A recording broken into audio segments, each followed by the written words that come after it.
Reflecting Christ, a devotional by Ellen G. White. Daniel stands firm, whatever the result. March 12th.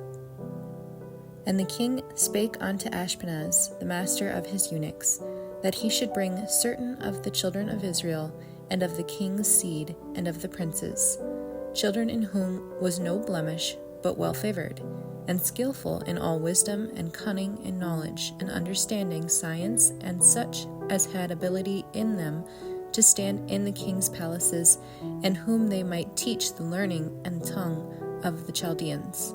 Daniel 1, verses 3 and 4. The prophet Daniel was an illustrious character. He was a bright example of what men may become when united with the God of wisdom. A brief account of the life of this holy man of God is left on record for the encouragement of those who should afterward be called to endure trial and temptation. When the people of Israel, their king, nobles, and priests, were carried into captivity, 4 of their number were selected to serve in the court of the king of Babylon. One of these was Daniel, who early gave promise of the remarkable ability developed in later years. These youth were all of princely birth and are described as children in whom was no blemish, but well favored and skillful in all wisdom and cunning in knowledge, and understanding science, and such as had ability in them.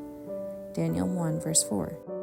Perceiving the superior talents of these youthful captives, King Nebuchadnezzar determined to prepare them to fill important positions in his kingdom, that they might be fully qualified for their life at court according to Oriental custom.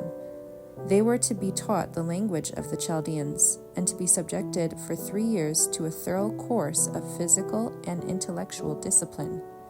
The youth in this school of training were not only to be admitted to the royal palace, but it was provided that they should eat of the meat and drink of the wine which came from the king's table. Among the viands placed before the king were swine's flesh and other meats which were declared unclean by the law of Moses, and which the Hebrews had been expressly forbidden to eat. Here Daniel was brought to a severe test. Should he adhere to the teachings of his fathers concerning meats and drinks, and offend the king, and probably lose not only his position but his life? Or should he disregard the commandment of the Lord and retain the favor of the king, thus securing great intellectual advantages and the most flattering worldly prospects? Daniel did not long hesitate. He decided to stand firm in his integrity, let the result be what it might.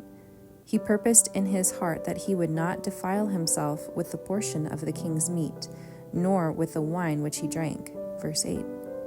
He made God his strength, and the fear of God was continually before him in all the transactions of his life. The Sanctified Life, pages 18 through 20.